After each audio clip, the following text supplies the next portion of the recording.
Paljon se olisi huomissa aamulla? Hei, hei, hei.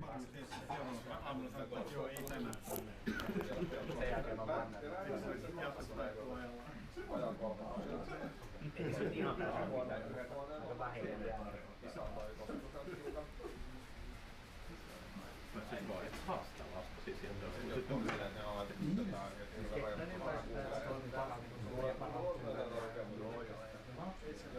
Se oli ihan sieltä. Äiti se olisi siihen poikin. Pojalle. Tänään. I don't remember from where either. Oh, yeah. Early days. Right, still Great and glorious. Wherever. Finish.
This is our first SRE Finland meetup, and my name is Vita Kurbanets, and I'm co-hosting this event with Jaakko here.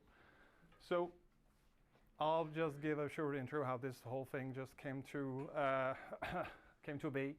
So I've got into the SRE business like 2 years ago, and I had no idea what's it about. One of my friends at Rackspace in UK, where I was working, told me, hey, we need a site reliability engineer at this gambling company. I was like, yeah, amazing, I'm in.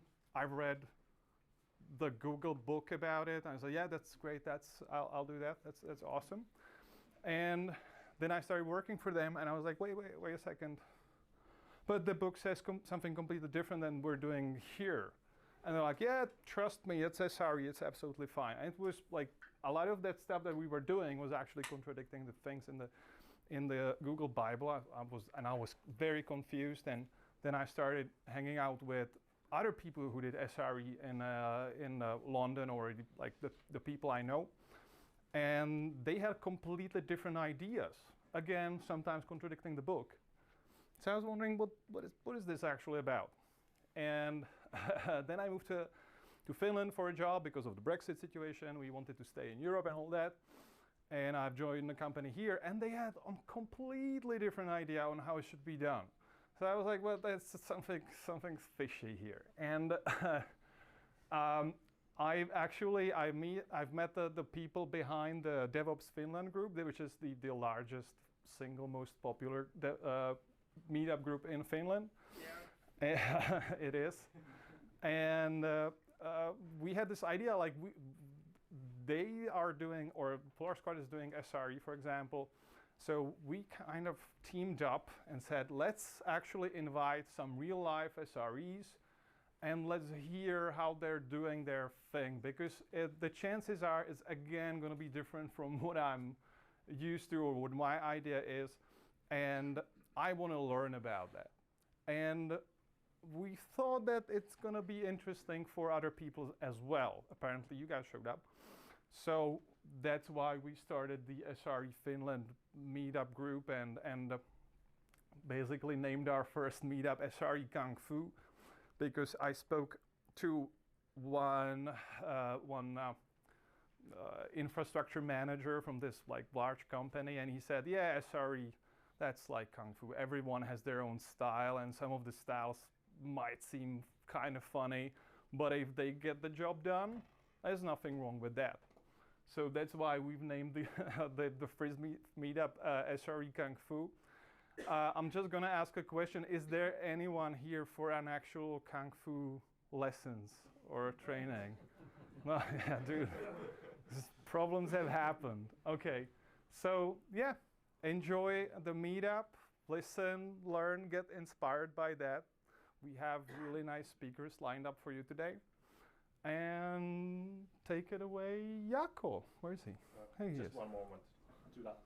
Oh yeah, that's important. So we've started a Slack channel, which was initially just meant for the meetup organization, but actually join the Slack and discuss anything on the topic.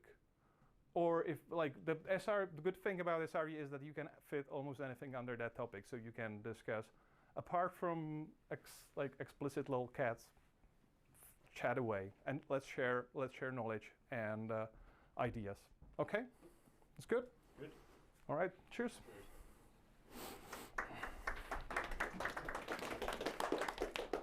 Oh yeah, I wouldn't need the mic. Right. Okay, Lucas went somewhere, so I'm gonna start.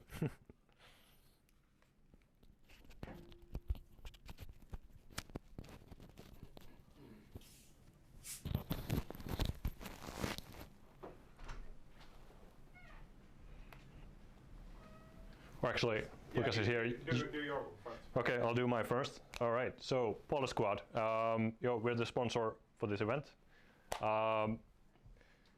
So what is Polar Squad? So we are the best DevOps company, at least according to us. But we also do a little bit of other things as well. So we do a little bit of SRE, we do DataOps, and DevSecOps as well. So we have our hands on a bunch of stuff. So yeah, that's us in short. Lucas, you want to do a thing about CNCF? Yeah.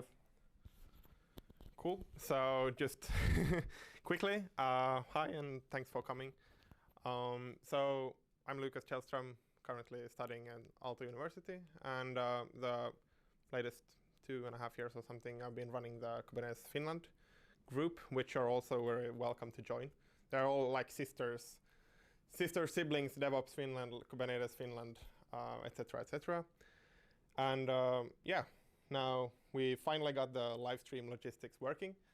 We do have a live stream. This is going to be uploaded to the Cloud Native Nordics YouTube channel, which has this logo and is kind of the collaboration network between these different CNCF meetups in the Nordics, which we've run now a year approximately. So yeah, that's that. Hope you enjoy these great talks today. Thanks. Thank you, and thanks Lucas for coming on such a short notice. Cool. All right. So a bit of an introduction to who am I. My name is Jaakko Pallari. I'm the second organizer of this meetup, and also the lead SRE consultant at Polar Squad. I do a bunch of stuff here. So I do projects on SRE, DevOps, that sort of stuff. I have a background on software development and also DevOps as well. And coincidentally, I'm also going to be the first speaker. So I'm going to be talking about failures in implementing reliability. Just so you know, this is actually not going to involve any actual SRE, so any sort of, we're going to do SRE, but we did try to do some reliability or something in reliable way. And this is also a bit of like a growing up story for me, like things that I've learned in my career as a software engineer. I think these are a little bit important for me personally.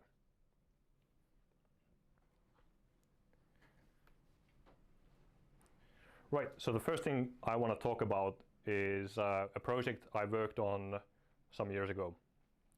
It involved a lot of like cool stuff, state-of-the-art technologies, Kafka for data processing pipelines, Cassandra for distributed data storage, and Scala and the akka framework for these bespoke services that we did.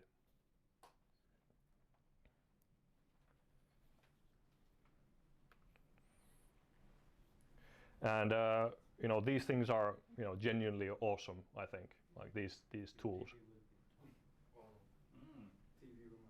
Oh, nice. Problem solved. Cheers for that. Yeah, so these tools that I mentioned. These are genuinely awesome, and they have a track record of being reliable at scale. And so we wanted to replicate that success. And that's why we, our engineering team and the clients, we chose to use these things. We wanted to preemptively create a scalable solution for them. Well, that success didn't really come easy. What we didn't understand at the time was that there's a huge operational overhead involved with using these things. Like getting started with using these tools is very easy, especially these days when you have like Kubernetes and you have installers for everything on Kubernetes. But it doesn't really give you any sort of like insight on what is it like to actually operate these things at scale, or even just operate them. And we learned this the hard way. Many hours were spent on debugging issues like why is my data not synchronizing across replicas, that kind of stuff, and many more hours chasing lost messages on the akka framework. Of course, these problems came from inexperience rather than the tools themselves. We just didn't know how to operate them, and I think we were just way over our heads in going with these solutions. Now, in the meanwhile, there was another team within the same organization. They were working with another client, and they were working with these like really mundane technology choices, like Java and Spring. Ugh. Right? Like that's not cool. But these guys, they delivered like champs. What they delivered was rock solid, and the customer was really happy about it. I mean, to be fair though, these guys probably went through the same troubles when they chose their stack originally, like years and years and years ago. So there was a point in time when these tools were also new. And additionally, they most likely operated on a different scale, right? Like they didn't have the same sort of scalability things that scalability issues that we were working on, right? So about that scale. Well, it turns out that the client actually didn't really need to scale yet, right? They were just starting out. So maybe in the future, it could have been really, really useful. But right then when we were starting out, they could have just worked with a lot less. So what ended up happening was they ended up burning a lot of money on trying these things. Now, don't get me wrong, like Kafka is definitely awesome, especially if you have that sort of scale.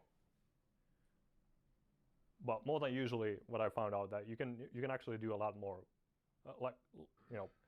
pretty much what you really need to do with whatever tools you have in your tool belt, things like Postgres. Man, Postgres is so awesome. It's everywhere. There's a lot of good knowledge about it. It has pretty decent like cloud hosting as well, like AWS, Azure, Google Cloud, and you can use it for a lot of variety of use cases as well, not just as a relational database, but you can do some basic things, like basic message queue things with it as well. And the best of all, if you're already using it, you don't have to install another solution. Again, you can just use whatever you have, or just replicate whatever you have if you need another instance, for example. And I think that's sort of the key idea there. So sometimes it's just better to use whatever you have, right? It kind of works against the old mantra of use the right tool for the right job. Now, you could also argue that this use the right tool for the right job actually means that it also like acknowledges the fact that the right tool can be the thing that but then I think that kind of defeats the whole idea of this sentence. Kind of like makes it completely unuseful. It's kind of like saying, well, use a computer to compute. It's like doesn't really make much sense.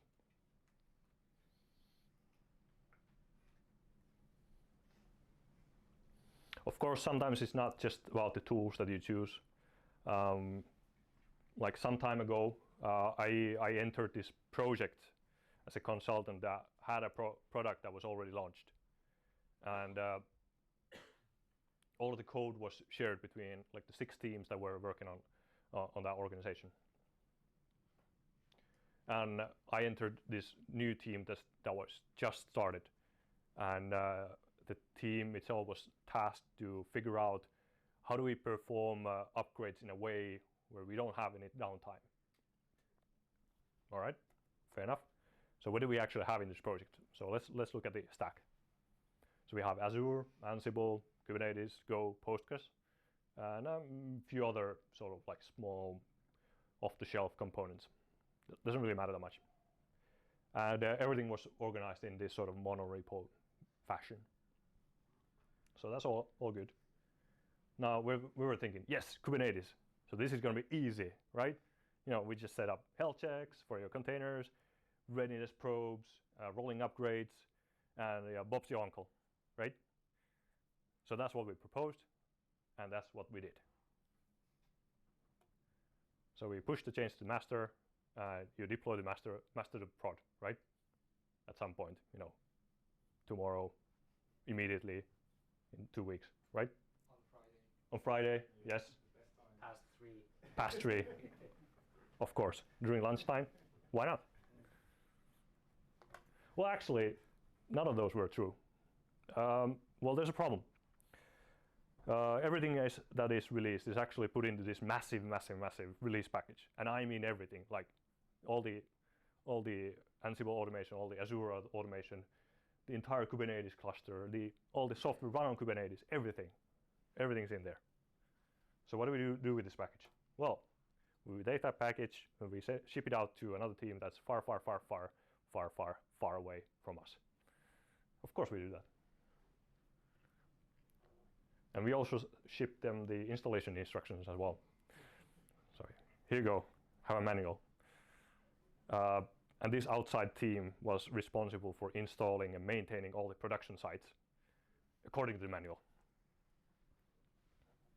And as you might have guessed, this team that we had here, this release team, had hardly any sort of knowledge about what they were actually installing. They just saw the commands and then, I guess it works. And conversely, the engineering team didn't even know what the production is or what is installed there. And of course, because we have this massive package, and this disconnect between these teams, installing and updating the production sites, it took multiple days and multiple people involved. So you had a whole team dedicated to just one release. So of course, what happened was that because the installation was so long and flaky, not all releases were actually installed when they went out. So even though we were releasing like in 2-week cycles, it didn't really matter because nobody was most likely not gonna use that release package. So and also nobody actually knew how many releases you could skip. So what that itself led to was that most of the time the team that was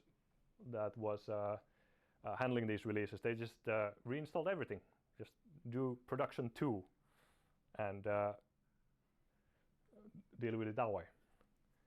So that basically completely, threw us off, defeating the purpose for the entire project that we had, which was rolling upgrades. So in hindsight, 2020, we probably should have focused more improving the release pipeline from top to bottom, looking at what is there instead of just trusting that. Of course, you're going to use Kubernetes in a reasonable way. So either we should have created a bespoke solution to work with this kind of organizational structure, or better yet, we would actually fix the organization to support the sort of release pipeline that we envisioned and that folks of Kubernetes have envisioned. Now either way, this solution in itself would not be technical by nature, like purely technical. Of course there's going to be some technical aspects to it, but most of it's going to involve some sort of like coordination between people and the processes around the people.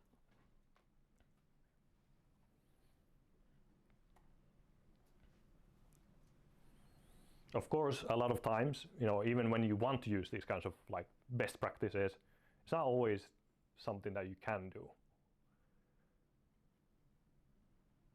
Usually, this is the case when you come. At least for me, it comes when you come into a project as a sort of like an outsider. So either you're just an individual consultant, or you're a member of a team that is specializing on some area like infrastructure, whether it's like completely like an infrastructure team or like SRE team even, or something like that. Since you're supposed to be the expert there, providing all the right answers, it's really tempting to just make sure that everyone's using the right solution all the time.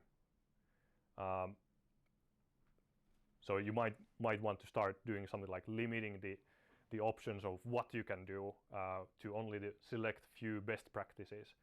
So for example, you can only use logs, metrics, and events and that sort of stuff for observability.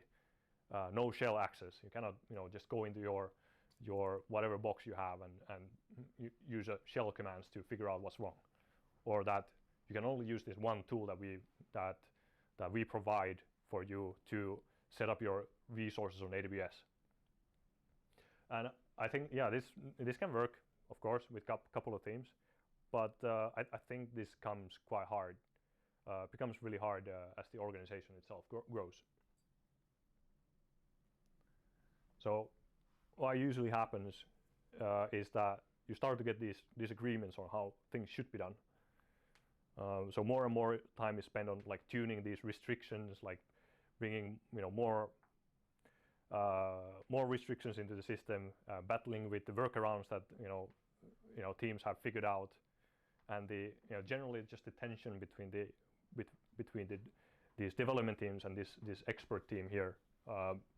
It just starts to grow, and also the expert team starts to get dragged into every discussion all the time for any sort of like small change that is going to come there, because it's kind of like expected that if you don't do that, then you're not going to get your stuff done, right? So the expert team becomes a bottleneck, a gatekeeper, a god team. And yeah, I just found this to be overall very counterproductive. Like, don't do that. Instead, what I found useful, I mean, this kind of softy kind of thing, is to empower and trust at the same time. So you empower the teams by providing them the best solutions out there. But at the same time, you trust that the teams will arrive to the solution that fits the best for them, right? So sometimes they might choose something that you don't like or you don't agree with. But that is ultimately the team's decision to make. And if you want teams to start accepting responsibility, you must also trust them to, figure out their mistakes and let them fail.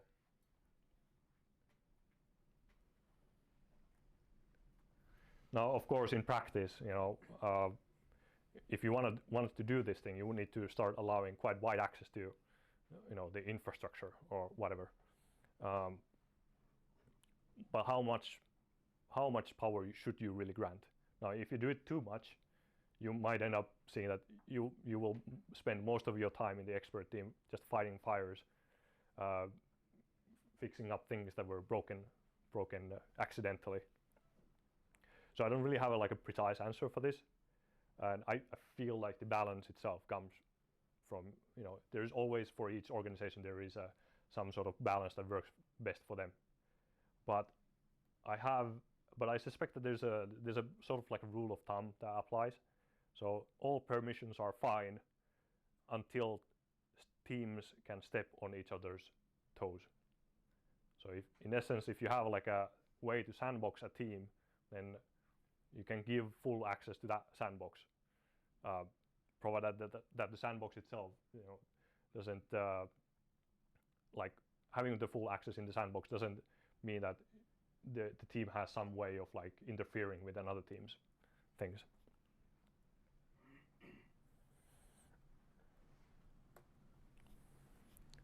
So what was learned?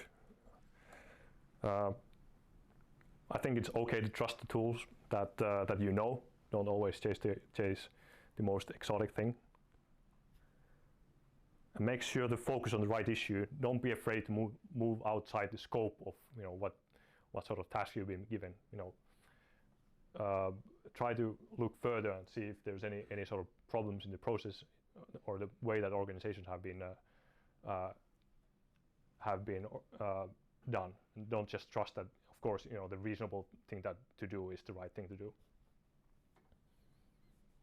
And empower and trust the teams you work with. Thank you.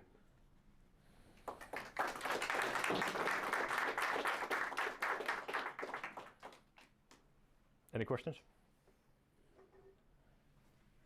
Could you go back to the empower and trust slide, please? This one. Yeah, you do realize that guy betrayed Schwarzenegger right from the start. Yes, that's true. I didn't think about it. Yes, I forgot about it. The only thing I hear in my head is Dylan. So how do you deal with, if you're your customers are chasing the latest and greatest technology that they don't necessarily have like the knowledge to fully use. How, for example, in production, how do you make them not want that? I mean, for me at least, it's good to be honest about it. Say, these are going to be the issues that you're going to run with. Are you ready are you prepared to deal with them, these issues? I mean, it's really hard, and usually like it comes from just once you've dealt with it, well, you know you're not going to want to deal with it again. It's an investment like anything else. Mm. One more question. You mentioned you're working on international projects as well. So do you see any difference between how Finnish people are approaching technology and, let's say, Germans? Is there any major difference between that? I wouldn't say in terms of technology there's much of a difference. I haven't at least noticed anything. But in terms of like just approaching, doing things in general, I was actually surprised that in Finnish companies it's much. There's much more of a like a just do it kind of attitude. Like, okay, here's what we figured out. This could work for us. Okay, just do it. Just test it out. Whereas in at least I've only worked with one like German company, so I can't really say for them all. At least I've currently felt like there's more of a okay. Well, let's try it out. Let's test it a little bit at a time, and let's have a little bit of a planning session to go over what we're gonna do. And there's nothing wrong with that, I think. But as someone who accustomed to more of like a in the just do it attitude, it can be a little bit of a culture clash sometimes. Cheers. Cool. Do we want to move to next speaker, or do we do a short break for things? Let's do a short break. Okay. 5 minutes. I don't know. 5 minutes. All right. Short break. That was good. I mean, it's always AV always takes time. Oh yeah. That's bad.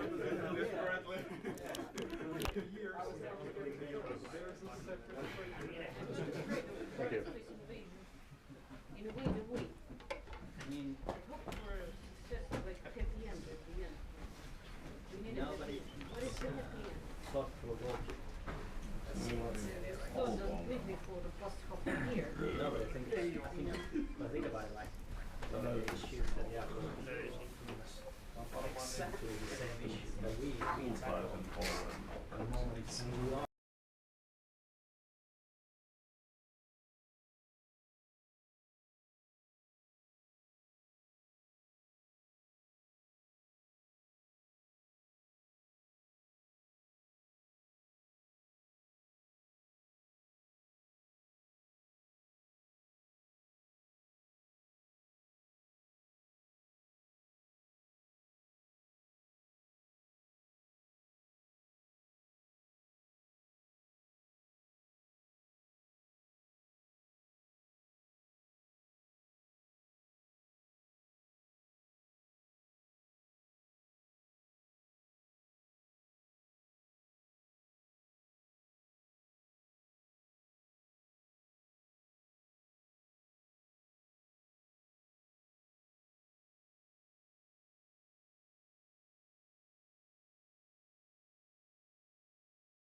Okay.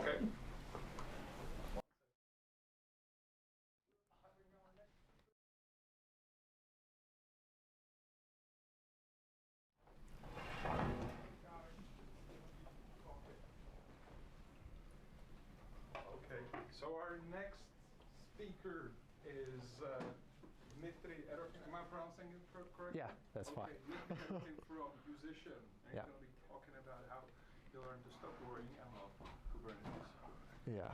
Maybe love is like a strong word, but I couldn't Not pass this title. Word sale. Okay. So hello everyone. My name is Dmitry and I'm a site reliability engineer at Musician.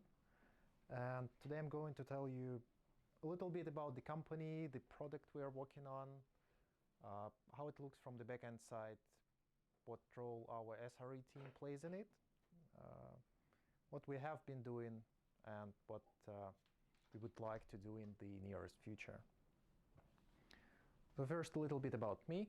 I've started as a software developer, and then slowly, naturally, I was more and more involved in the infrastructure side of things. So for the past probably 5 years, my main focus was on cloud operations, on setting up development pipelines, and trying to make developers more productive and happy, and production up and running. So first, the agenda. I'm going to talk about what Musician app is, what kind of services we have, why we decided to start using Kubernetes, and was it worth it in the end? Do we want to continue using it? Spoiler, we won't. So Musician, maybe some of you have heard about it. It's an app which helps you to learn how to play a musical instrument. You launch the app, choose your favorite song, you pick up a guitar which you bought a year ago and haven't touched since, and start playing. And the app will tell you, it will listen to you, it will tell you where you're doing good, where you're doing not so well.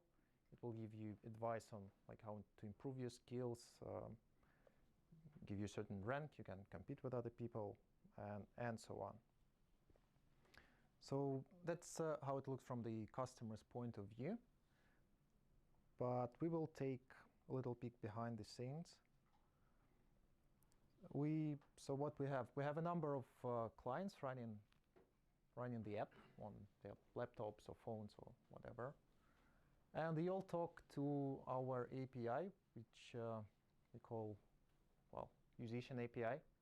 Not too creative here. It's in fact several different services, all running in AWS, and some of them are now running in Kubernetes. These are all the services our glorious two-man SRE team is responsible for. Here we have the YS API. So that's the core of the system. It processes the majority of tasks from the clients, calculating your score, presenting your list of songs, giving your ranks, exercises, and many more things. There is also the payment API, which, as the name suggests, is doing all things related to money. So processes the payment, subscriptions, sometimes refunds, and so pretty critical part of the infrastructure, and they are currently running on Elastic Beanstalk. Then we have the GT API, and GT stands for Guitar Tuner. That's another Musician product, a tuner for guitar and several few other string instruments. We now also have a couple asynchronous workers, like the PDF worker and email worker. The first one will pick up a task from the queue, just like the second one. It will generate a PDF with your level when you reach a new level on the app, and it will send you an email congratulating you on your progress. And the email worker is actually responsible for sending the emails. And as for the database, we have MongoDB here. It's a self-managed cluster, also running in AWS. It's currently undergoing a major upgrade, so I hope nothing blows up while I present. So now, when I joined the company a little more than a year ago, there were several things which needed some improvement. And number one, no surprise here, it's documentation, especially with regards to the infrastructure. For most parts, it was outdated, and for some of them was missing completely. Number two, the build process. It was that for every commit pushed to the repository, the build would be running 3 times. One for dev, one for staging, and one for production. And to me, that seemed a little excessive. Like, why would you do that? And you can imagine like the additional time of running the whole pipeline. And number 3, the infrastructure automation. There were some fabric tasks for helping you with certain day-to-day operations. But if you, for example, wanted to spin up a whole new API for yourself, you were out of luck. These things have been set up manually a long time ago, and now very few, if any, people in the company know how these things work. So, yeah. At the same time, the company was interested in trying out Kubernetes. And my first big project was moving one of the services, namely the PDF worker, to a Kubernetes cluster. And at the same time, we wanted to try and improve things in these 3 areas. So the service itself was, I think, an ideal candidate for migration. It was not mission critical. It had a small code base, pretty simple, didn't rely on any other services except for an SQS queue. But yeah.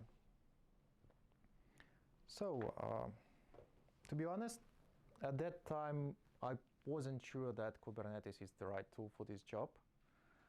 Yeah.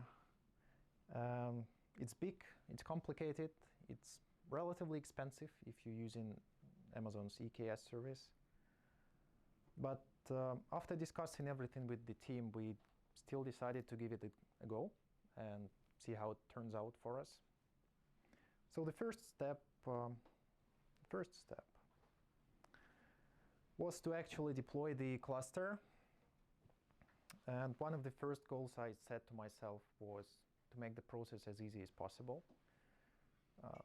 The reason behind is, first, this will need to be repeated at least 3 times for all the environments.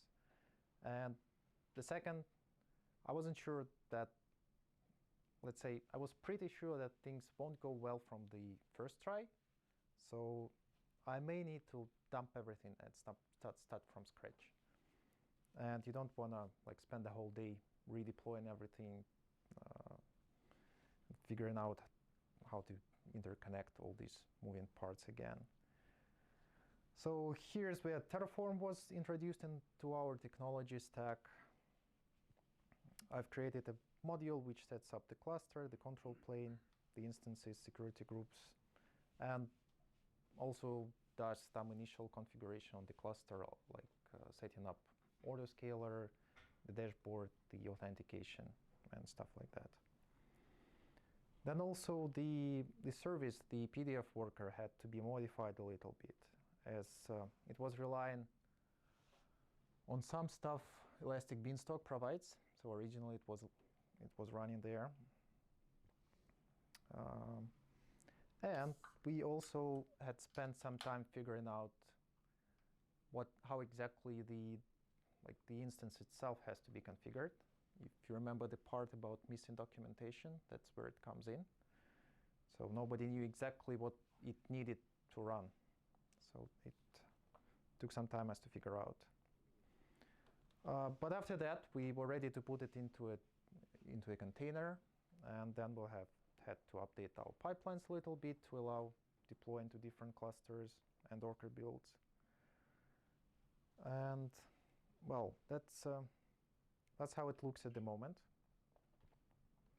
So the pull request is created. The pipeline picks it up, analyzes the changes, determines which images it needs to rebuild. On dev cluster, a new namespace is created for every pull request. And all services are deployed into this namespace. It's like a personal namespace. If something hasn't been changed, we'll just take the master image and still deploy it there. Well, there is also stuff like creating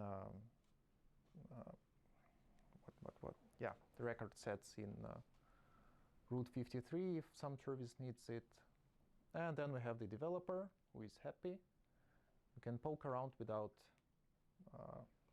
being afraid of interrupting somebody else's work. And once the PR is merged to master, we just remove everything, do the cleanup. So each cluster also has Prometheus and Grafana, and all deployments, master and PRs are picked up by Prometheus. You can see how your PR behaves in Grafana. And you can also see all the logs. Clusters are running FileBeat on every node and pushing the logs into our ELK stack. Since then, since the PDF worker, we have moved a few other services. And overall, it has been working pretty well for us. So what did we get after all this move? So first, the infrastructure is now self-documenting, at least for some part. I mean, it's not all, but it's a good start. Like you want to know how it all works together, just look at the code. It's there. You want to have your own personal cluster? Okay, use the module. Try all the latest features, break stuff. Nobody will blame you. Second, okay, I maybe didn't put the most important point there. Well, yeah, the time to deploy was reduced. It's a good thing. But we are also now sure that stuff we deploy to production is exactly the same as the one which was deployed to staging and which was tested there. And, well, and number three, happy developers. Maybe not completely, but they are happier now than they were before.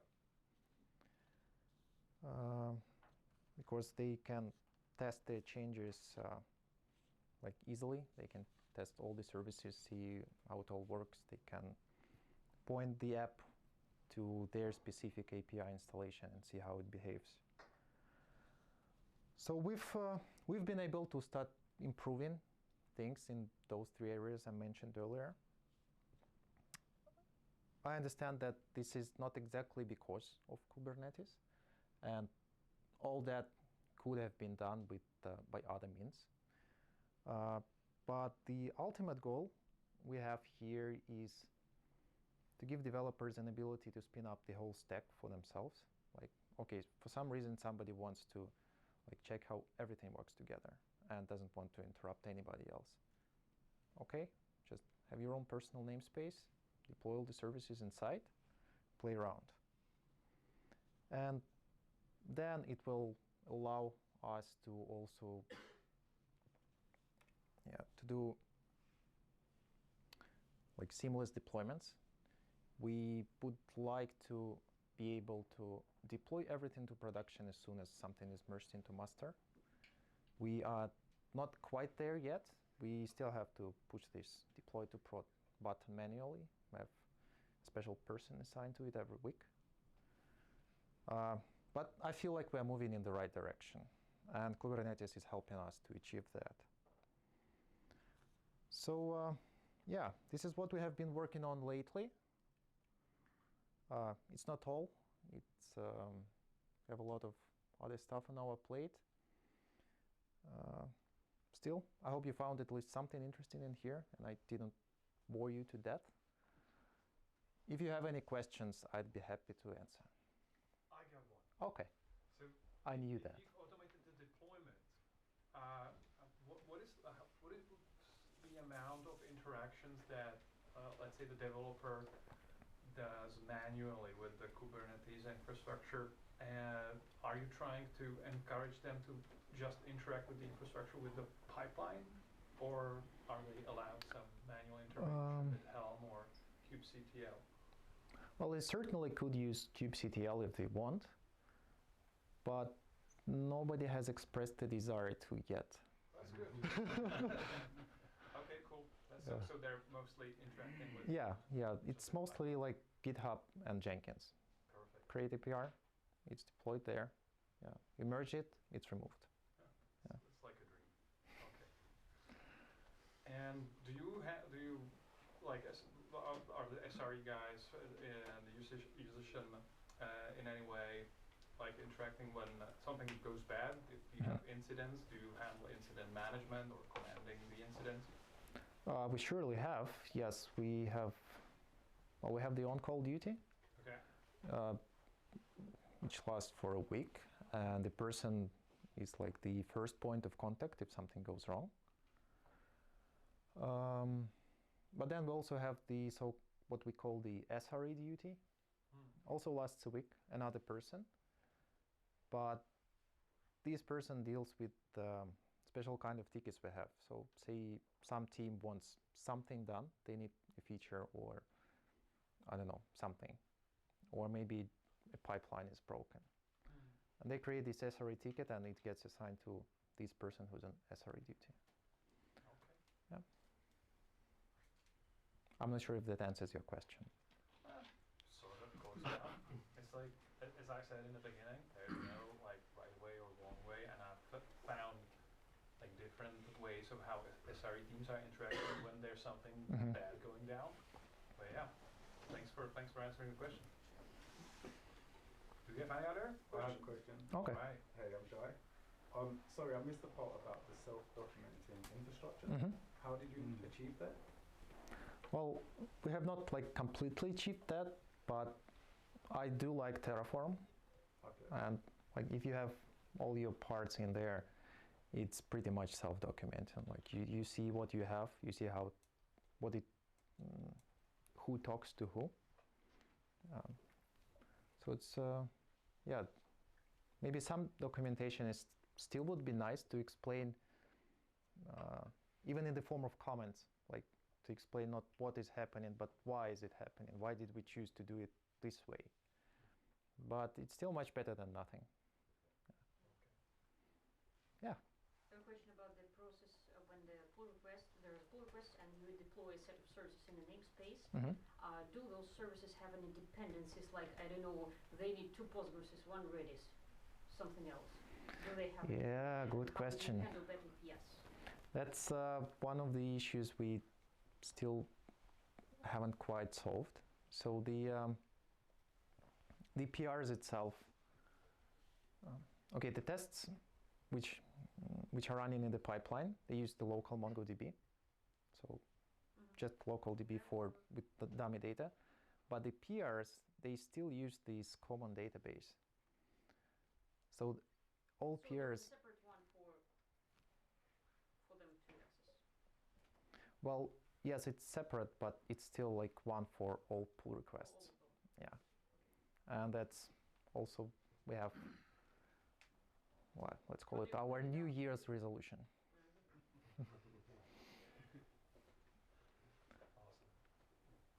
Which of these would you label as an SRE instead of a DevOps thing?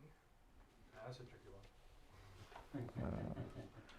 Okay, could you like elaborate a little bit? Could you elaborate on the question? Just wondering for myself, since I'm trying to understand what is the SRE versus just DevOps. Why do they need to be branched? So. Oh, tricky question. Yeah. Okay. Like, why do we need an SRE DevOps Finland thing, and we need a DevOps Oh, Finland? that's a question. I'll be more comfortable answering that. Okay, So, thank you. Later on, we can definitely answer that question. To to wider public actually. So, but if you have anything specific for No, that's a good question. I'm not sure if I have like a definite answer for that. the answer maybe- is not shock you. It's like it's shocking. So, Really? but take that like offline afterwards. Okay, okay. Yeah, I don't know. I guess there is a reason. I'm sure Vitek has like a good answer for you. Guys measure reliability. I guess the Think about measuring it. yeah, I guess SRE is maybe a little bit about yes, the reliability and how to make stuff running more consistently, I think. While the DevOps thing is more about communication between teams. Like how do you like how do you like make the whole process as smooth as possible so that nobody is I don't know, waiting for some other team to do the changes. Yeah. Okay. Thank you.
All right, so we're live, I guess. Yes.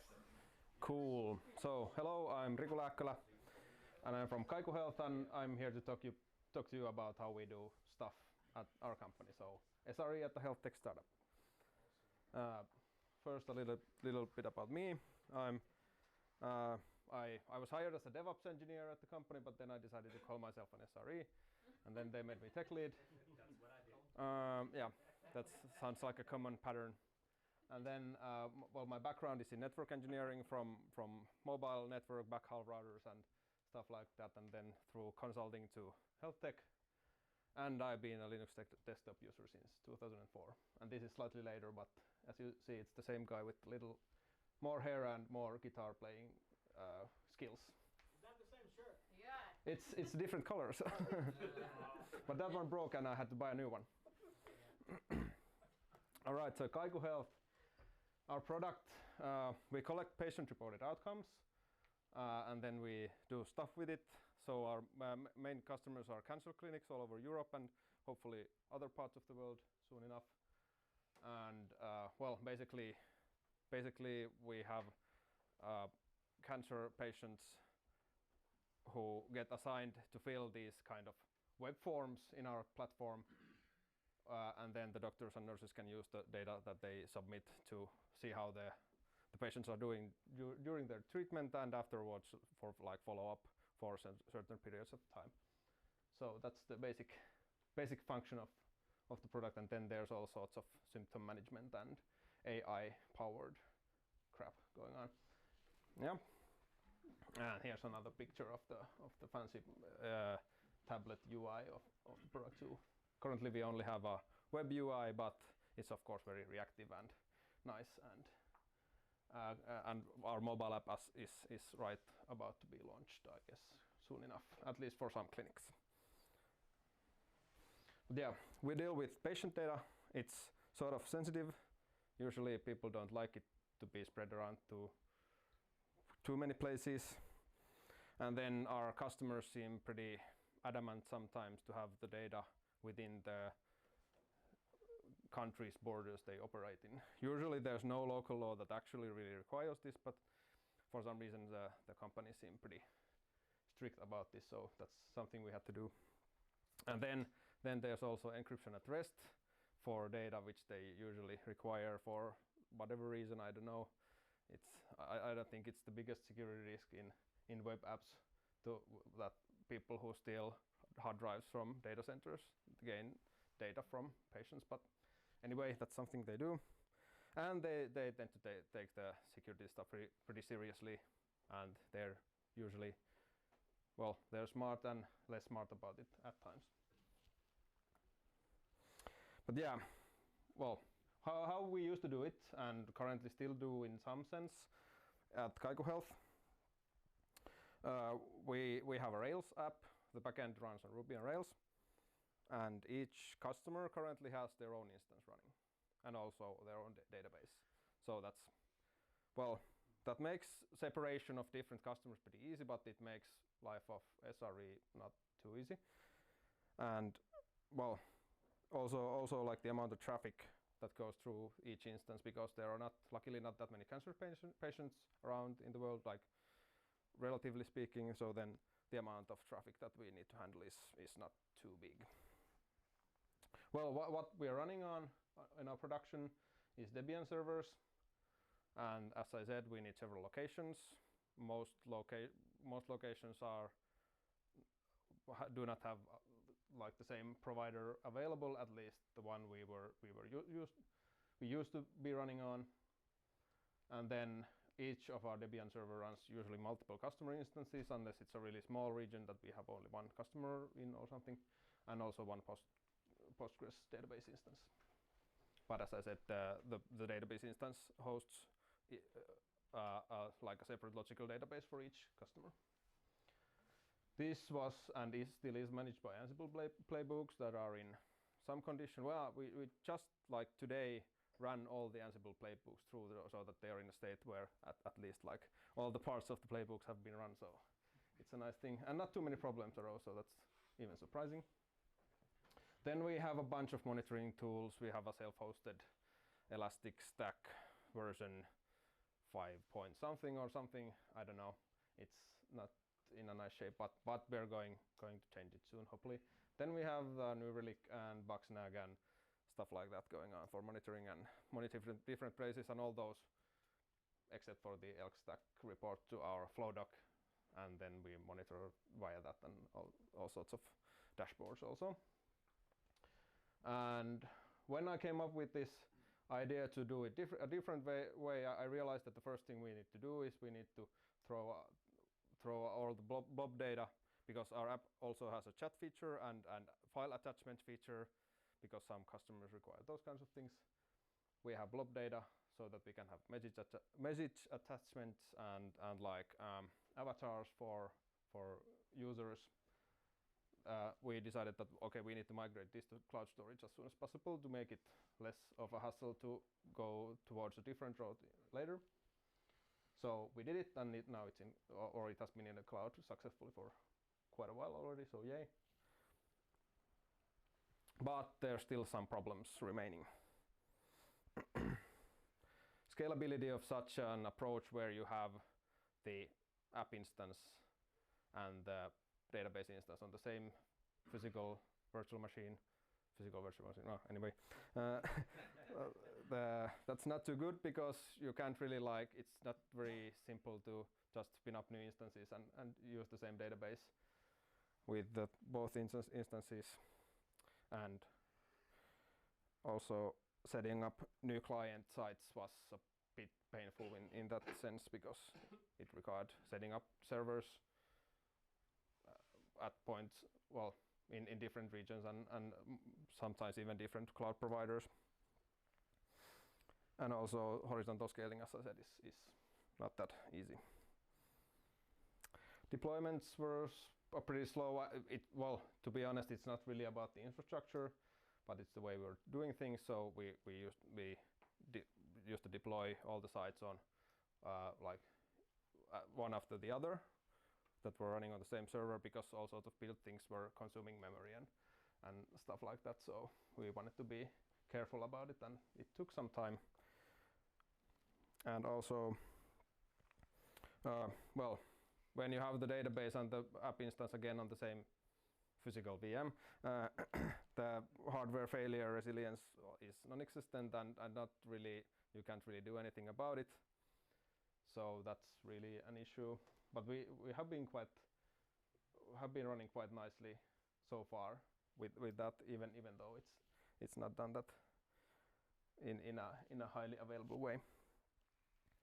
And also the flexibility of the infrastructure, if you think about dependency management and the different kinds of components you might want to run with different parts of the software or the application stack, there's none. So pretty much the easiest way to add new features is to expand the Rails monolith and then be in trouble in a couple of years. And also monitoring requires a lot of homemade solutions, because, well, because of the base stack is also a lot of homemade solutions, then there are not that many ready-made solutions available off the shelf. So we can't go on like this. Really, I saw this quite some time ago, as did our Prime Minister at the time. So then I started looking into SRE, and then there are some definitions of what SRE means. I don't know if Vitek likes this for his grand reveal of what's the difference between SRE and DevOps,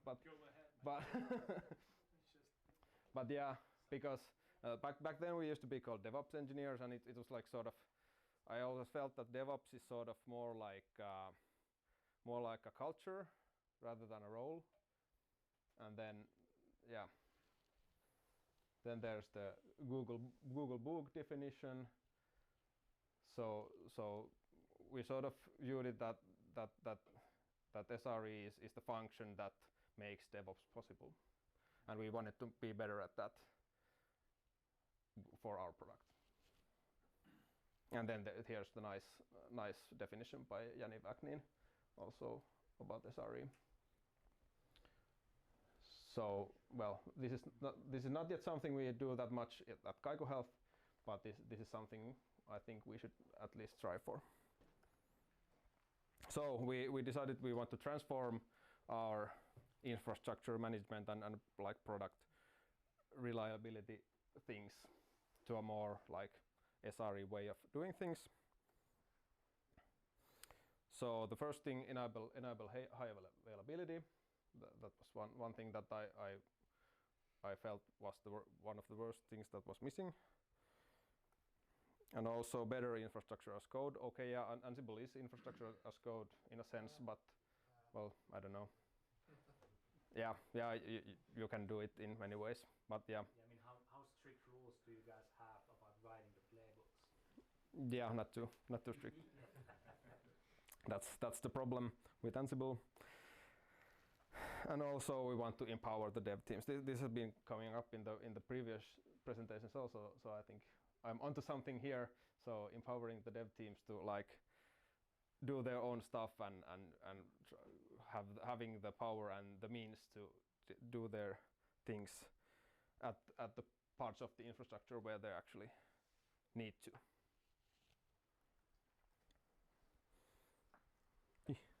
Why isn't it going forward? All right, and then make setting up monitoring simpler for the services, because that has been a bit of an issue for us. So it's always like a big project to be able to monitor certain things. So we changed our team from the DevOps team to the SRE team because, yeah, you know, DevOps is a culture and SRE is more of the function and the way of doing it. And then we realized that I don't know. Well, I mean, that's it. Yeah. that's yeah, and I guess it holds true for both DevOps and SRE in a sense, but go figure. But I don't know. It's not too bad if we get to the point where we can do it in a sensible way. So how we think about going about doing it in a way that we don't need to be like the poor robot there. So we platformize, I don't know, everything. Yeah, so because we are a really small SRE team, we don't really want to like host many things ourselves. That's sort of annoying. And if you can do with like as a service solutions, as with our amount of data that goes through our service, we usually can, and they can provide us with the regulatory requirements that dealing with health data has, then it's always best to pay someone else to do the dirty work of SRE and on-call and stuff like that.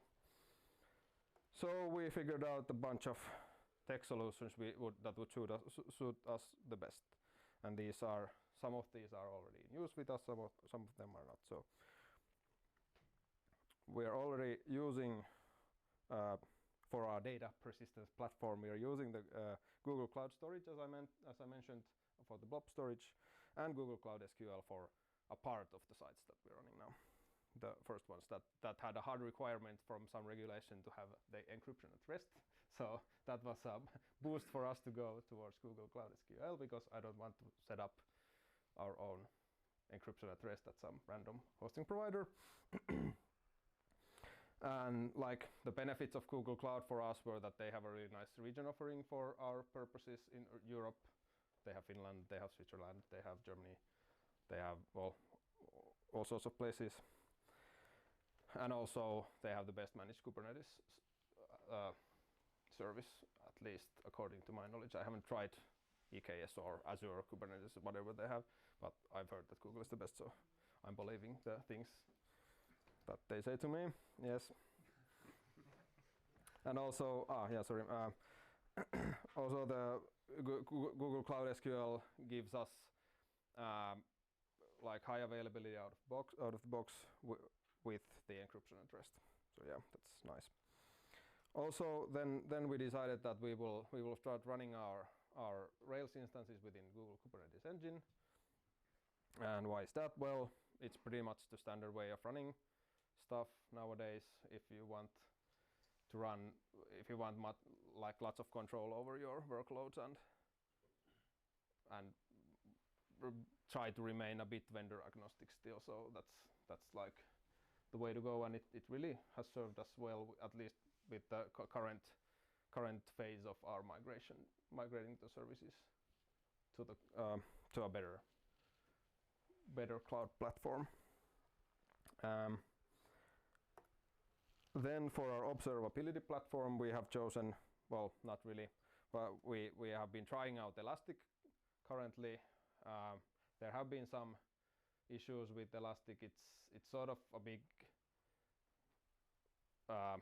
It's not a very simple stack, and also I would like to get some sort of alerting features more nicely bundled with the observability thing, and the Elastic Watchers are not really.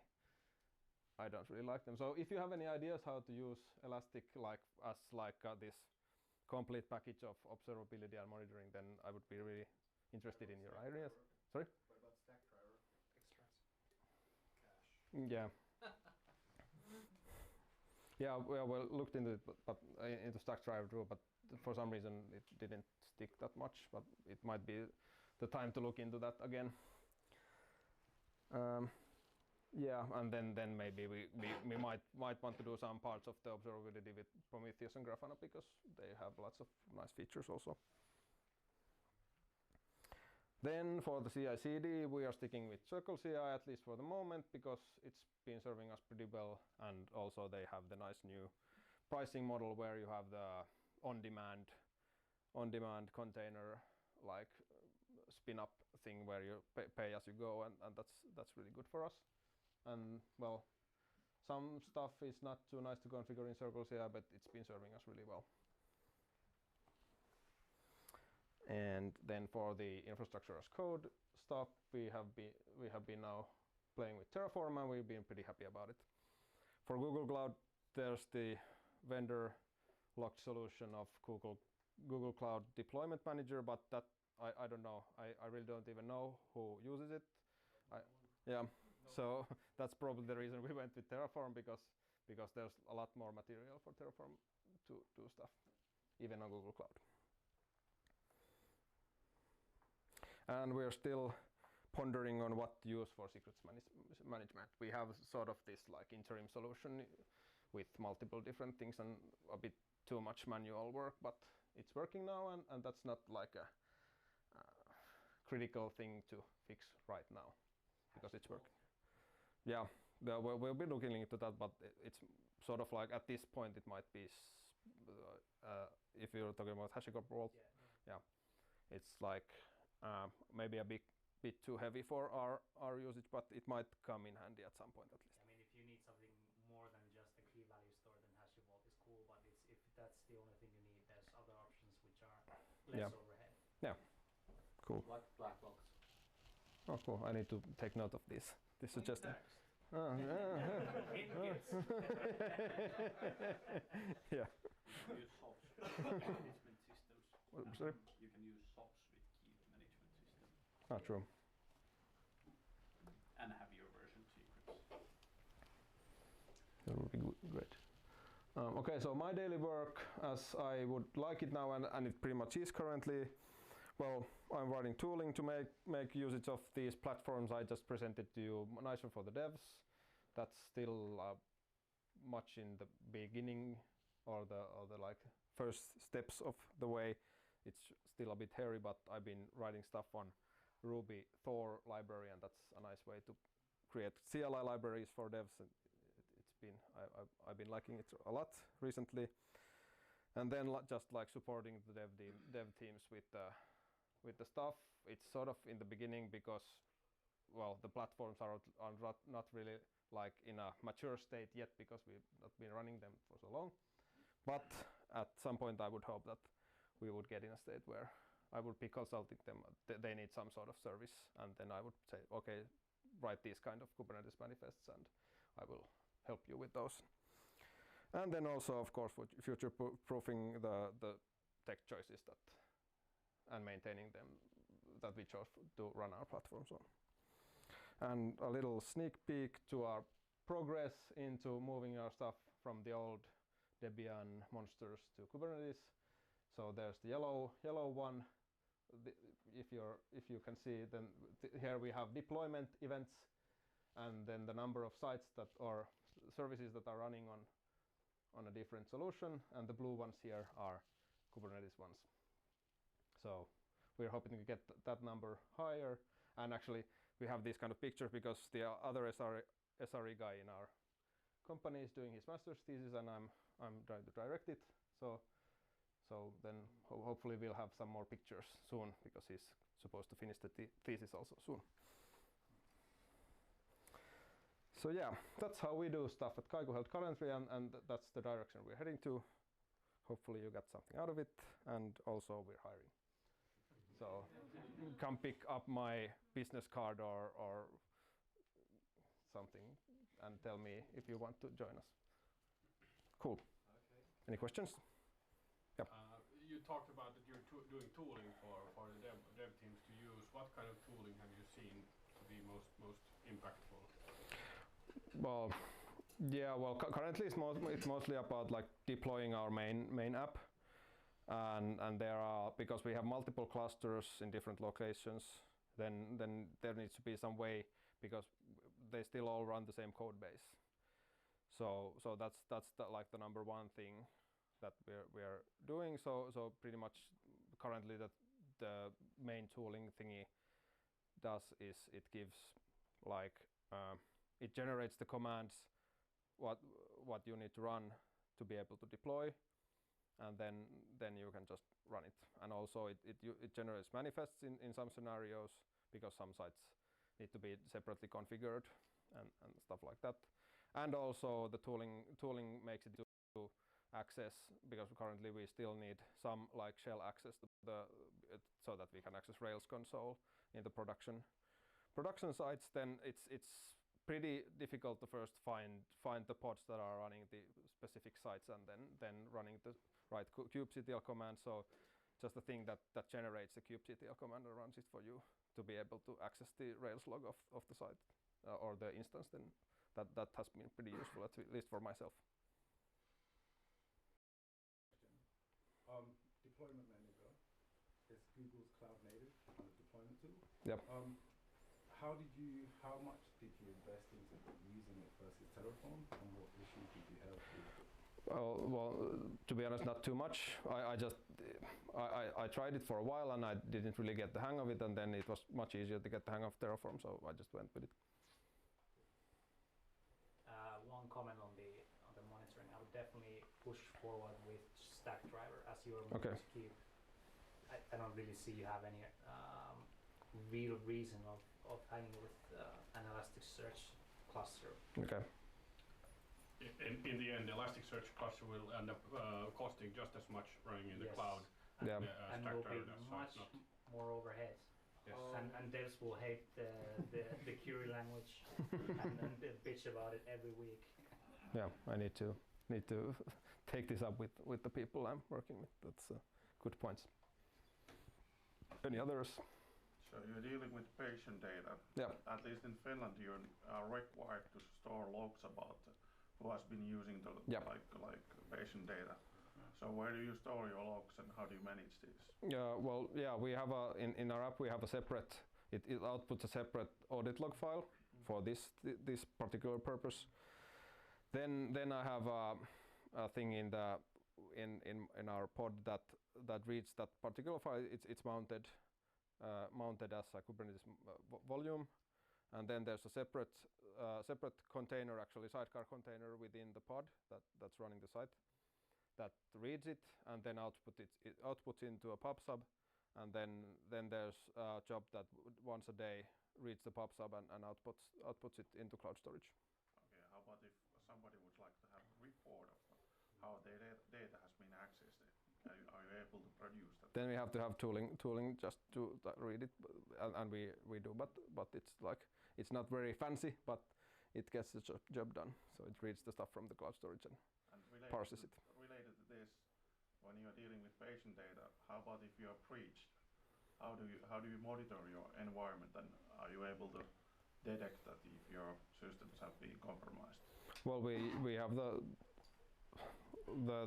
stuff that Google Cloud provides for us, and then also we try to monitor our logs in a sense. Well, we had some ElastAlert stuff, but it didn't end up working too well. But yeah, that's mostly what we do. I have a question Yep. on top of that. I work in a regulated industry as well. So with the logs, if your SRE teams need to troubleshoot an issue, do they have separate logs engineered in such a way that the SREs can see application logic that redacts the customer data, like the patient's data? Yeah, we redact most of the logs, or most of the patient data from the logs, at least like the most critical ones. Actually, like no medical data usually ends up in the audit logs either, but like even less in the actual like application logs, and those go currently into the Elastic Stack. All right. Thank you very much. Cool. Thank you.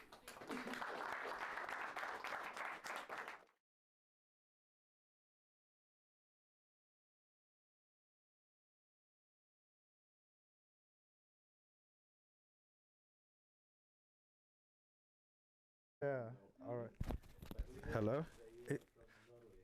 Yeah, sorry. Yeah, lost in translation. Is my mic working? Yes. Yes. Okay, cool. Hi everyone, I'm Jai.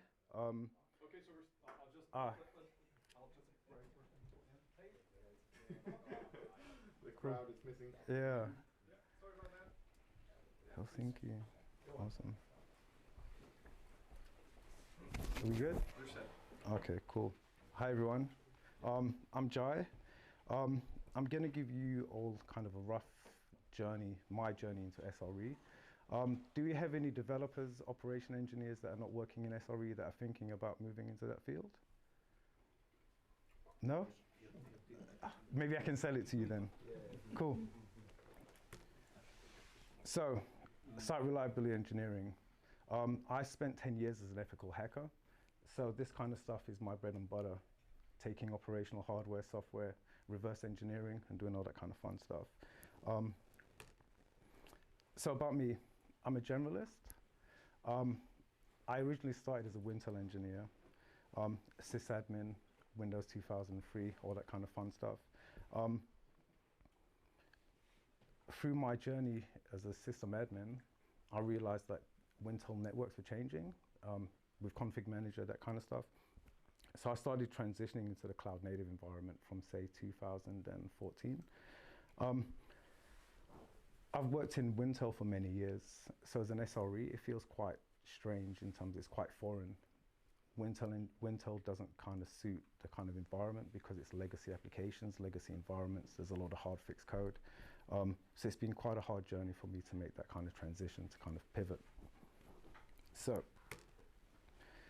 this was my life for 10 years. Windows updates, waiting on this, configuration, story of my life. And then it moved to this, blue screen of death. I'm sure we've seen this. Are there any Wintel engineers in here, or is this mainly like a Linux kind of gathering? I used to do that. Yeah, so you're familiar with this. Cool, the bane of my life. So to kind of answer the question that was kind of raised before in terms of DevOps versus SRE, when I joined Condé Nast, and I'll kind of come to that at some point, the difference that I feel between DevOps and SRE, and it's one thing that I've had to kind of explain to a lot of engineering teams, we use the same tools and the same applications, but we use them in a different way. So you might use Terraform to stand up an environment. We'll use Terraform to stand up monitors. So it's that kind of abstraction. We're using the same things, but we're looking at it slightly different. Before I got into SRE, my life was Microsoft. System Center, Citrix, virtualization, which kind of lends itself very well to kind of DevOps SRE. But this was my life. These was the applications that I used. And I'll give you kind of a quick run through. So 2002, Pair PC. Again, I like hacking, console hacking, Minecraft, all that kind of stuff. So I'm very into like emulation, virtualization. So my journey kind of started 2002. Pair PC, you run it on Wintel. It allows you to run OS X natively on the environment, kind of like virtual PC. 2006, I moved into VMware Workstation. So when it was beta, I was doing a lot of stuff with Wintel. It's a really clunky environment. You couldn't do much. There wasn't a config manager. So if you wanted to save the state, you need to kind of have an application where you could do that. So VMware was kind of the brainstorm for me. 2010, VMware ESX. Extending the Wintel network with virtualization was like a key point. How does this kind of transition into the SRE kind of journey? It's treating the environment as configuration, so infrastructure as code. VMware allowed you to do that quite early on in the environment. Microsoft was pretty slow to kind of pick up on this, but I jumped into that. So my journey in DevOps kind of started in 2010. I didn't know anything about DevOps, but utilizing configuration as code was key. 2014, I jumped into Citrix. Again, virtualization, application virtualization. The main thing was treating the environments as code. So you have a team, you have a state that everybody can recognize, and it's there for everybody to kind of reference. 2015, I moved into cloud. I was helping a lot of traditional legacy companies that had large data centers or on-prem kind of compute. They were thinking about CapEx and OpEx, how can they save money? So the way how I kind of did it was allowed them to burst into the cloud, originally using compute, extending into large data services. Okay, so SRE, it's all about monitoring the environment, reliability. You might not know about this tool, but it's called Deep Freeze. Essentially, it's an application. It's kind of like a wrapper. You create like a golden image of a workstation or a server. You seal it up, and then it's there forever. This was my life. In terms of DevOps, it wasn't really conducive to like team building because you seal an image, and then it's there, and you can't make any changes. Okay. Tool chaining. How does this kind of fit in with SRE and DevOps?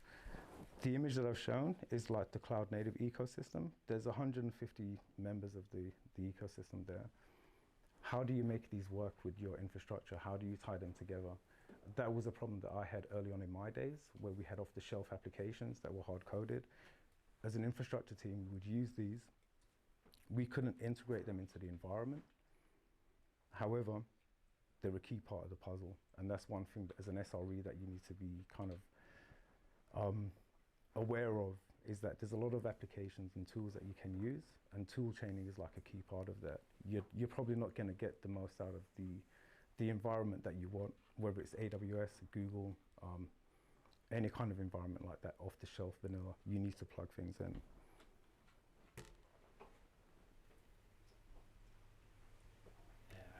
Shit. I'm gonna contact VRT. Okay, cool. We're back. So again, the famous book. This is where it happened for me. I read this book about 4 times, and it changed my life in terms of an operations engineer. Again, to kind of give you an idea of the kind of work that I did in the Wintel environment, I was first to 4th line support. So in terms of the DevOps kind of mentality, I was always embedding with teams, whether it be finance, operations, whoever. I was always a part of that. So when I read this book, it kind of jumped out at me in terms of the integration as an engineer that you need in terms of embedding with other teams. If you haven't read this book, I would definitely recommend that you do. Okay, so my first SRE role was at Condé Nast International. It's a publisher, 16 international markets, publishing all their digital brands on a Kubernetes cluster running in AWS. for me, this was quite a scary prospect because I was a Wintel engineer traditionally. So the stack that I was used to working with would be Citrix, Wintel, Dell, those kind of providers, PagerDuty, all that kind of stuff. Suddenly I was thrown into the mix with AWS and Kubernetes, so it was really scary for me at that point. So these are the tools that we would use. As a Wintel engineer, everything was kind of bread and butter to me. I had like 5 or 10 applications that I knew like the back of my hand. From day one, I was introduced to 50 different applications that I had to manage to keep the environment running. The reason why I've kind of chosen this slide is if you're interested in DevOps and SRE, I think SRE is a really cool role for people that are generalists. So if you find yourself as an application developer that sees yourself as front and back end, but you care about the infrastructure, you care about security, you care about DevSecOps, then this is definitely a role that you can do because you'll embed with all the different functions of the organization and you'll be able to increase your technical expertise by doing that. And again, just having a quick look here, these are kind of tools that I got in. These are like bread and butter for me now. Okay, so at Condé Nast, these were the main tools that we used. Probably very familiar to you guys. It's just like a brief snapshot to show like the transition from coming from a Wintel environment again. It's kind of like a backhanded love letter to Microsoft actually, because a lot of the stuff that they was doing with Configuration Manager, if you look at a lot of the tools in the cloud native ecosystem in terms of orchestrating your environment, Microsoft was onto a winner, but they was kind of slow to kind of evolve the product that they had. Can you, by the way, click that hide button? Oh shit, sorry. So the name. Cool. So the big subject, what is SRE? It's reliability of the applications. I worked quite a lot, again, as an ethical hacker, so security was always like a mainstay of when I was going into work. So the transition for me in terms of reliability engineering is you have to monitor everything. That's the key point. If there's one thing that I could say to everybody in the room today, if you want to practice or kind of bring some SRE principles into your environment, start to monitor everything and just have a baseline of your environment, and it'll allow you to inform decisions. Let me think about this. Sorry guys, I'm stuck. In terms of the overall scope of SRE, in terms of how it fits into the overall picture, is that it has to be strategic. You have to be methodical. Coming again from Wintel, so again, let me just do a quick sidestep. In terms of DevOps, I came from ops to dev. So I'm not traditionally a software engineer. I'm almost like a script kiddie. So I'll pick applications and tie them together and make them work to get the result that I need. It's a bit more different now in terms of SRE with the way that you have to integrate the applications. Again, oh shit. I'm just going to kind of reinforce about SRE and what it means in terms of the principles. Root cause analysis is the main thing. So when I joined Condé Nast as my first SRE role, my line manager really scared me because we had an outage on the Kubernetes cluster. It was pretty simple. We had tons of 404s coming through fastly and they wasn't getting redirected. But basically, it wasn't that I had to provide a fix, it was root cause analysis. And I think for SRE teams, it's the people that you get into that team that are quite methodical. SRE is not a fun job, it's an operational job. You get pages at 4 o'clock in the morning, you're always badgering on different teams and telling them, hey, we've got an error budget, you're screwing up code. It can be hard work. Another thing for SREs is that you have to be quite good at supporting your users. It doesn't mean that you have to understand the application, but you have to be able to embed and understand the code in terms of what the developer's doing. So that's a real key point.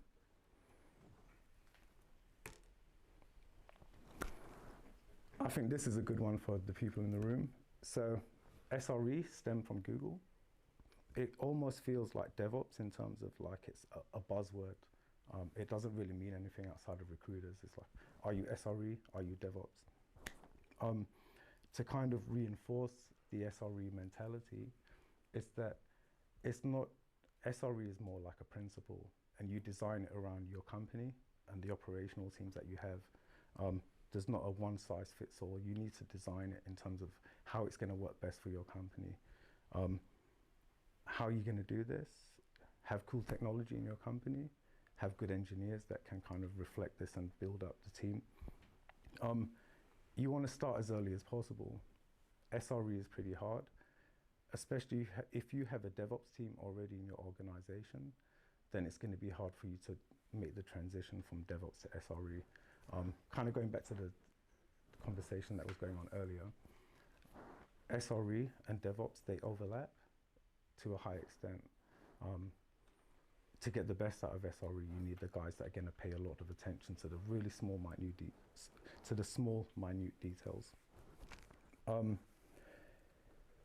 To make it a really good kind of prospect, you need to fix the small things first. So have a look at your environment, start thinking about the quick wins. Is there an application that fails like 10 times a day and somebody's just switching it on and off? Those are the things that you need to kind of hit. And then in terms of the decision makers, those are the quick wins that you can say, hey, we've built something that can change things. This is coming from my own personal experience as well in terms of building out an SRE team in an environment in a company that didn't have one. You have to commit. So if you're a decision maker and you're going to decide to have an SRE team in your organization, it has to be 100%. It really has to be 100%. And all or nothing, you need like top level buy-in to make it a success.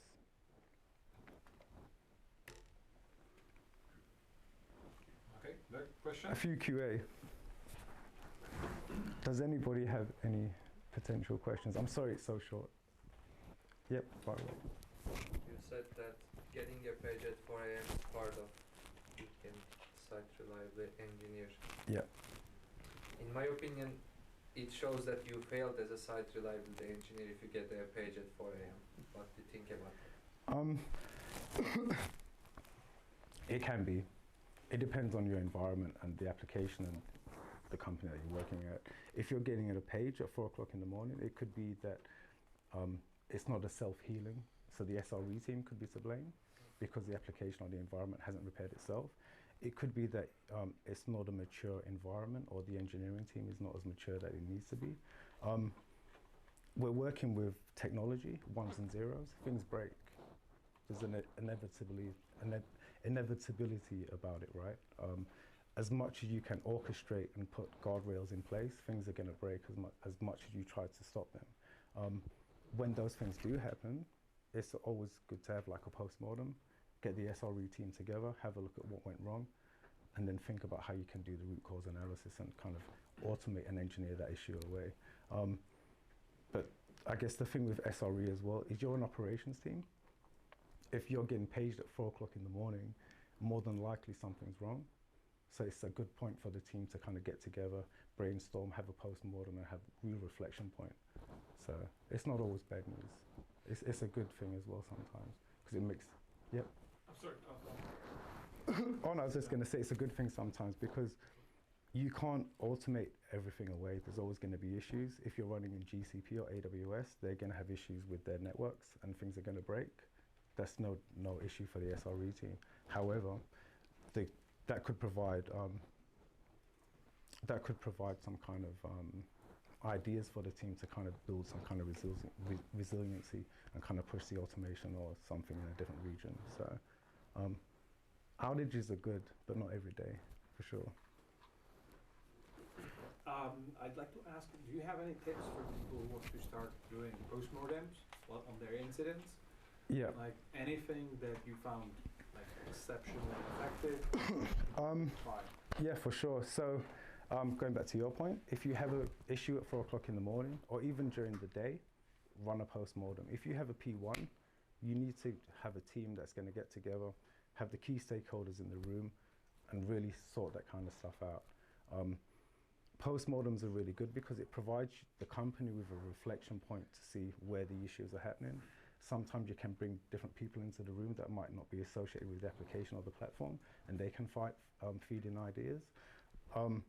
But the postmortem is key because you need to have accountability for the infrastructure. You need to understand. I find that a lot of companies that don't have postmortems is because the engineering team doesn't understand the environment and they don't want to have that conversation. So it's about accountability. You need to have that. Nice. Cheers. Hey. Yeah, I'm just wondering, like, as part of the on-call rotation, do you have the actual engineering team in that rotation?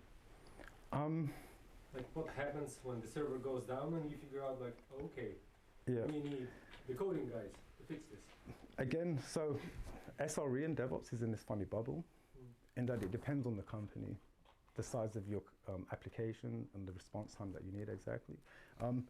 Do you need engineers in? Possibly not, but depending on the size of the company and the complexity of the issue, it could be that you don't have runbooks. I saw something earlier about where the application code was kind of shipped over the fence to another team and they didn't understand anything about it. It depends on the whole life cycle end to end. I think it's good in the beginning if you could have one or two of the lead engineers working on that to kind of build out the processes and get an understanding to pass down to the junior team.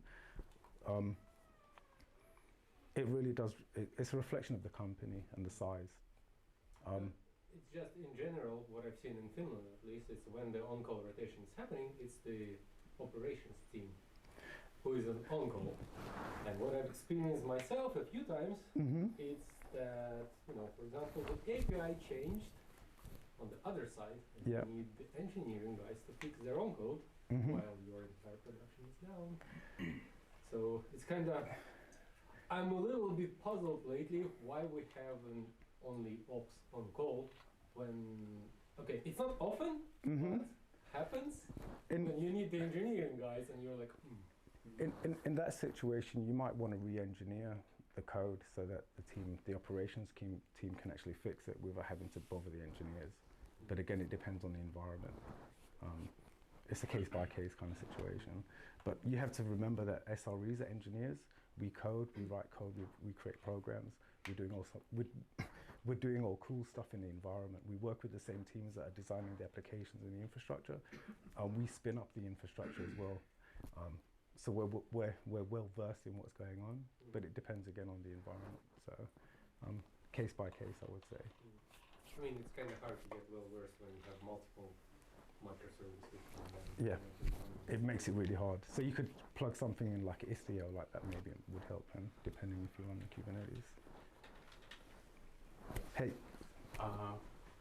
Do you have, what do you think are the best practices for establishing SLOs and then trying to figure out what does it mean that the app is up or functioning? The main point is having a solid baseline. So once you have a good baseline of a period of time, say a month, and you understand what your environment is, once you start to put your SLOs in, a key point with SLOs that I think gets forgotten by SREs and a lot of engineers is the dependencies that the SLO depends on. So when you're designing your SLO, if you say you have an application, say Nginx pod, that needs to run from your private registry, your SLO has to take into account, is that registry up before you can even support your SLO. So those are the kind of considerations. You really have to think about the whole end-to-end is a key point. And again, with SLOs, all these things are interchangeable. You can set one really high and then revisit it in a month's time. Group up with the engineering team and see, is this working? Is it too high? Is it too low? Are we selling ourselves short? And it's all about kind of revisiting these things. They're not set in stone. With SLOs, you do want to keep reviewing them. That's a really important thing as well. Have a baseline, but keep revisiting them. Sometimes you might find that an engineering team are actually working really well and they never break any of their error budgets. So you might want to pull it down, or you might want to pull some of those guys onto another team. So you've got flexibility with that. But definitely revisit and have a solid baseline is the key. Any more questions? Hey. Well, I don't have that technical question, but where your company asked you to do some marketing of your company. Have they? Did they? Like the company you are representing? This is just like standard stuff. Okay. No. That's good to have that there, just to know where the speakers coming from, you know. Yeah. It's, I don't think that's targeted marketing at all, right? Yeah. If there's one key point that I could give to everybody in the room, whether you're an engineer or developer, when you're creating your code, the best thing to start is just to start monitoring. Create an application or kind of create a pipeline or whatever, monitor, have full visibility of what you're doing, and it'll allow you to make kind of real intelligent decisions on what your application or your infrastructure is doing. Monitoring is the key. Once you've got a solid baseline, then the rest of the team can have a look at that and start to pinch and maybe take milliseconds off different pieces, whatever, but that's what you want to do from the ground up. Okay, there was one more question. Hey. Do you have experience on this chaos engineering, like intentionally breaking up things, and how do you see that this would correlate with site reliability engineering? Really good question. I think chaos engineering is key. So if you look back into the early days of Amazon, AWS, I think that's where it stemmed from. So Netflix and those guys realized that the compute in Amazon was failing all the time. How does that translate to 2020 is that you cannot rely on all these vendors, whether it's Google or Terraform or Docker Hub or all these kind of environments. You need to kind of have a look at your infrastructure and punch holes into it different ways. It's good for the infrastructure team because they get to see, are my instances running? It's good for the application team because they say, hey, if there's a backdoor here, or if some kind of if I can't reach the authentication service, what's going to happen to my application? And again, it gives you that holistic view of your application. Another good reason why is because a lot of companies are moving into public cloud and using all these kind of tools with like cloud native. You can't rely that they're going to give you the kind of responses or the compute that you need. If you can do that by yourself, it allows you to make more informed decisions, not only from day one, but if you want to make an upgrade, it gives you pointers of where there might be failures in your application. Another key point, it's really fun. If you're an engineering team and you're running Chaos Monkey on your environment, on staging, not production, but it's really cool to just switch off servers and see what happens, and you get to work as a team, you get to shadow each other and build, you get to engineer more kind of cool solutions, I would say. But I would definitely recommend it as part of an SRE function for sure. I have quite a few of those tools in my GitHub, so yeah. Do you have experience on running in production? Yeah. Okay. Yeah. My team hates me for that stuff. I'll switch off machines and stuff out of the box, not on production, obviously. But with the younger engineers, I like to guide them and train them. So I'll do kind of like funky issues on the network and see if they can pick that up. But yeah, chaos engineering is vital for sure. You can't trust the providers to give you 100% SLA on their environments. If I work for a highly regulated industry, so the kind of stuff that we do in terms of chaos engineering is quite, I can't disclose it here, but it's quite intrusive and it's quite complex. But yeah, I would definitely do it, especially if you're using public cloud. Any kind of hosted solutions where you've got a dependency on somebody else, you need to test that, even on your own application code.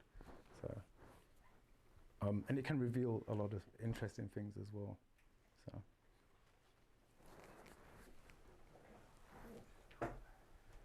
Well, does anyone have any more questions for that? No? Well, okay, there don't seem to be any more questions. Cool. Jake, thank you very much. Thank you. Thank you. Okay, so that's it for tonight. Oh yeah, of course, there's one more thing. We need to record for the internet. There was. Yes. Okay, if you take the mic. I'll take the mic. Just 1 second. Oh. Careful. Oh. wrap the thing up. Awesome, thank you. Thank you, sir. I'll just... Okay. So, there was a question on why do we need a separate group for SRE, and why do we even call SRE and DevOps a separate thing? And I'm gonna just give you my take on that. So this is just my opinion. This is like no official statement of any community anywhere. As an engineer, I make absolutely no difference between these two. I see these as a very popular and catchy buzzwords, right? But throughout my career, or as I spoke to people about DevOps and SRE and what they feel is SRE and what they feel is DevOps, there was lots of like crossing ideas, and people found out to be identifying more to be DevOps or more to be SRE. And I think that as I met more people interested in this subject, I found out that there are specific personalities and kind of people with specific professional background that turn into SREs, and specific people that turn into DevOps. I don't know how that happens, but there are differences, right? For example, myself, I used to be a storage engineer. I've done SAN, NAS stuff for enterprise companies with like really rigid enterprise, pretty boring stuff. And I became an SRE. And the SRE book says that sort of implies that the SRE should come up from software engineers that are handling infrastructure. I'm not a software engineer. I was just like hacking automation together, yes, for stuff that was least likely to be automated.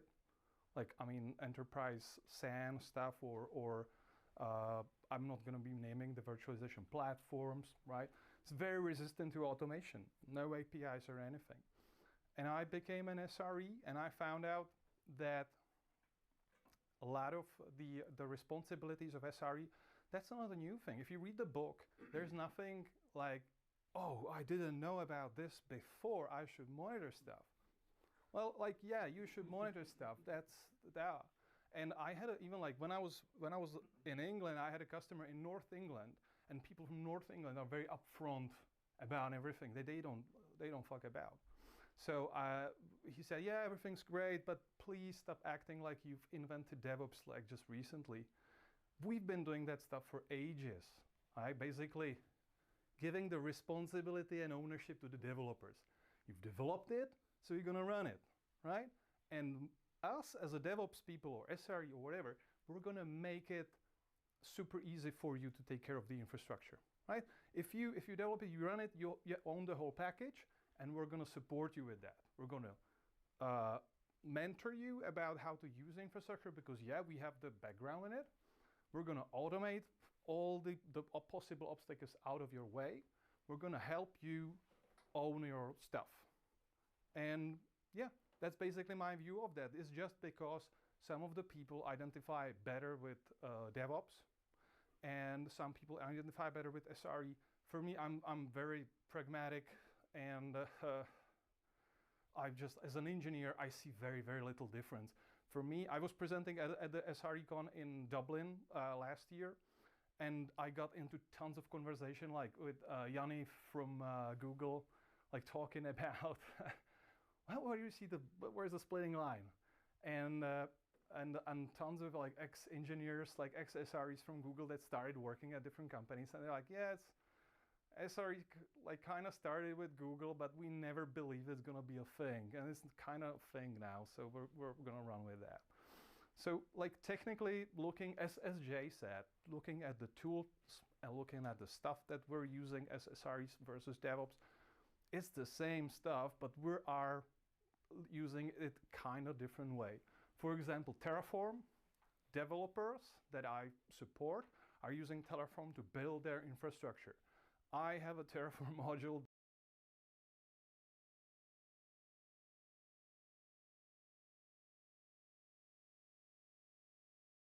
and definitely we could argue very long about the differences. For me, it's just buzzwords. One originated at Google, The other originated at some different company that I don't remember. But technically, it's the value that you're delivering for your users and for your customers and for the developers. It's about the value that you're getting out of that, not what it's called. But managers and decision makers on high level, they love labels like that. And they need to simplify this stuff because they don't have that technical insight into how you use Terraform differently from DevOps. They need to simplify that. So they're like, do we have DevOps? Yes, we have DevOps now. Do we have SRE? Start an SRE team. We have an SRE team now.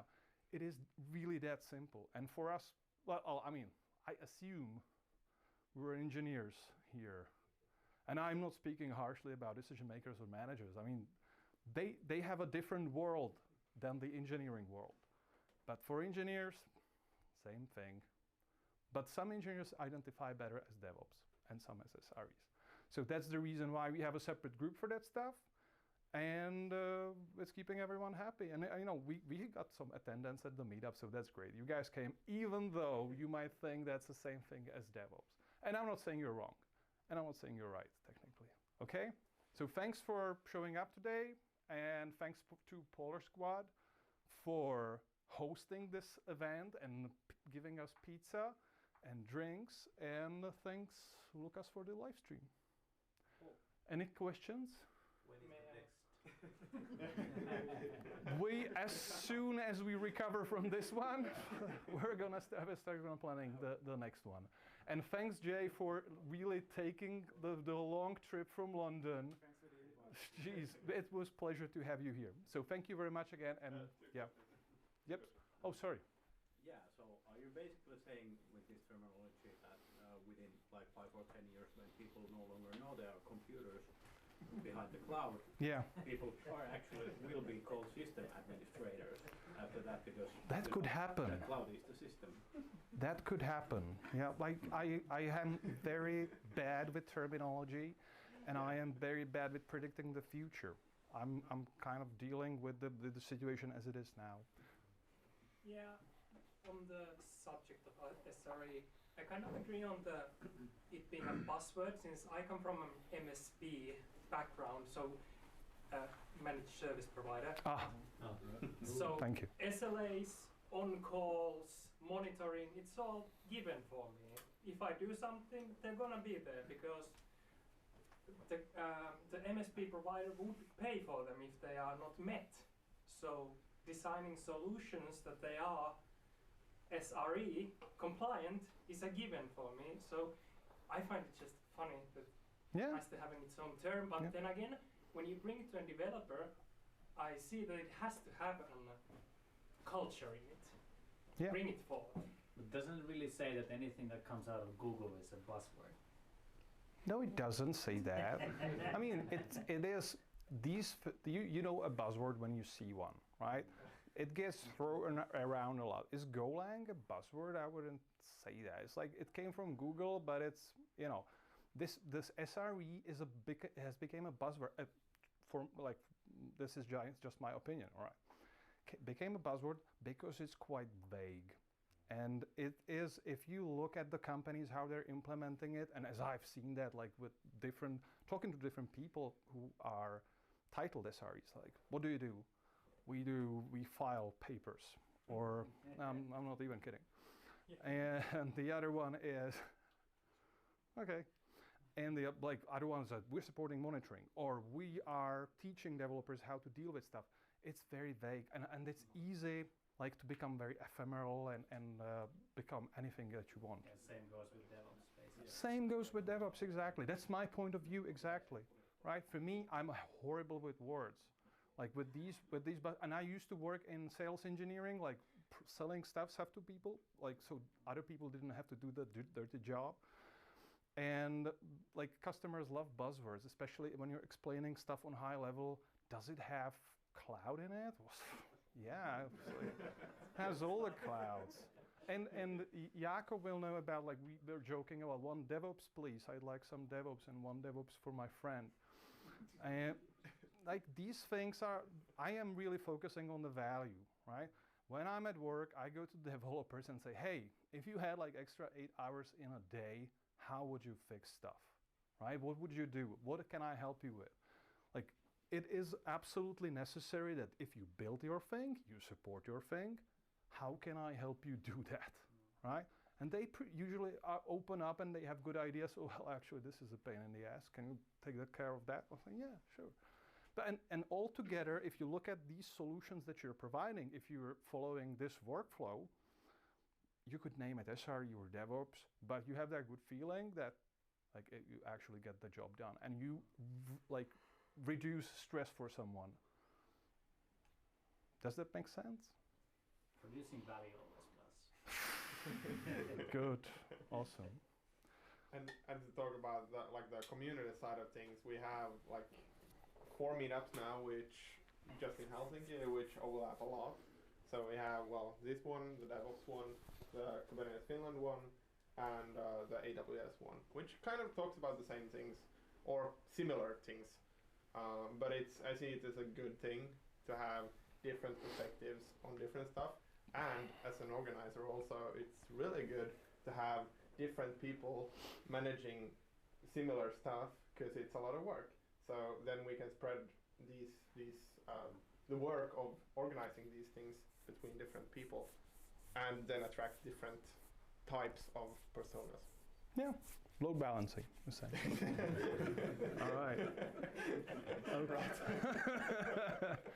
All right. Any more questions for that? Okay. So thank you very much. I don't know when Polar Squad decides to kick us out, but like help yourself to there's pizza and beers. Yeah, and hope to see you on Monday. Okay. Thank you very much.